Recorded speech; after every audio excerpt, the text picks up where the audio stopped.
BA first year की language की book में शॉर्ट स्टोरीज का lesson number 3 a pair of mustachios की आज हिंदी का कहानी हम जानने वाले हैं। आज मैं आपको हिंदी का कहानी का सारांश बताऊंगा, यानी कि आ पेयर ऑफ मस्टेचियस का। तो देखिए दोस्तों, क्या है हिंदी इसकी, चलिए हम शुरू से स्टार्ट करते हैं।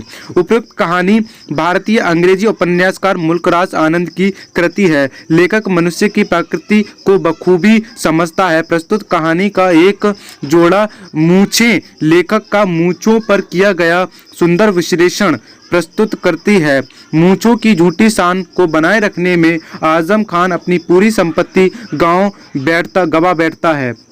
लेखक के अनुसार लोग देश में विभिन्न प्रकार की मूंछें रखते हैं और यह मूंछें लोगों के मध्य वर्ग भेद प्रदर्शित करने में सहायक होती हैं। अंग्रेज यूरोपीय लोगों की सुंदर वेशभूषा से तुलना करता है। लेखक कहता है कि उनके हिसाब से कपड़े से मनुष्य के व्यक्तित्व की पहचान होती है, जबकि हमारे यहाँ मूंछों के कटाव और रखाव से मनुष्य के व्यक्तित्व का निर्धारण होता है।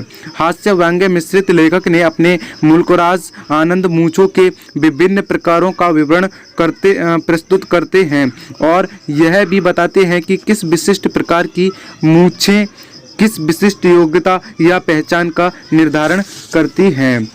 लेखक की मान्यता है कि उसके देश में रखी जाने वाली अनंत आकार प्रकार की मूंछों से ऐसा प्रतीक होता है कि उनकी स्वीकृति भारत सरकार की ओर से या इंग्लैंड के महाराज अथवा महारानी से मिलती है। वह भारतीय व्यवस्था या व्यंग्य करते हुए कहता है कि शायद देश में हत्याओं की अधिक संख्या बढ़ जाने का कारण लोगों की मूंछों के मध्य फैली प्रतिद्वंदिता ही है।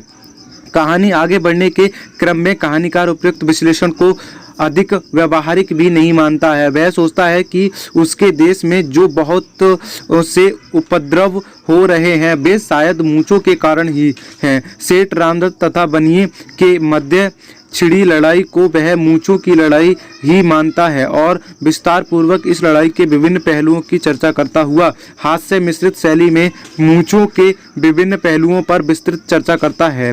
लेखक आजम खान नामक मुसलमान की जिसके शाही अफगान परिवार से संबंधित होने न होने को लेकर ग्रामीणों में मतभेद है कि कहानी का रूपक बांध मूंछों की कहानी को आगे बढ़ाता है। आजम खान के पूर्वज मुगल बादशाहों के काल में उच्च पदस्थ अधिकारी थे, यह भी वाद विवाद का विषय है। कुछ लोग उसे ढोंगी और मक्कार तथा झूठा भी ठहराते हैं।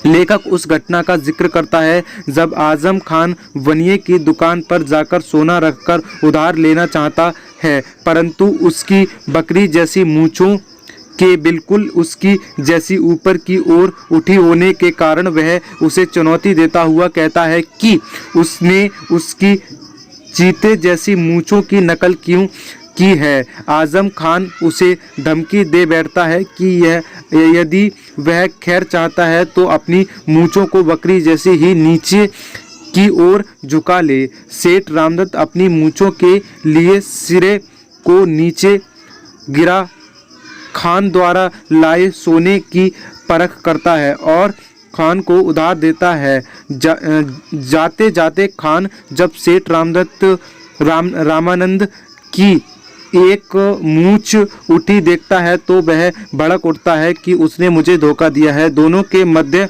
वाद विवाद चलता रहता है और खान उसे दूसरी मूंछ नीचे करने को भी कहता है। सेठ उसे वायदा करता है कि ठीक है, अगली बार जब वह उसे उधार लेने आएगा तो दूसरी मूंछ भी नीचे कर लेगा। गांव के जमींदार चौधरी छोटू राम तथा अन्य गांव वालों के सेठ को समर्थन दिए जाने के कारण आजम खान लौट जाता है, परंतु वह अपने अपमान को भूलता नहीं है। उसे यह एहसास बना रहता है कि बनिए ने उसकी मूंछों की नकल कर परंपरागत सम्मान को चोट पहुंचाई है।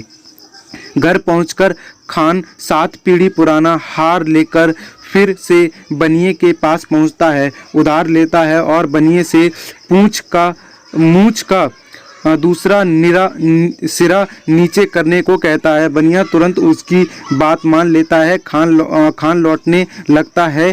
पीछे मुड़कर देखने पर वह बनिए की मूंछ का एक सिरा फिर से ऊपर उठा देखकर क्रोधित हो उठता है।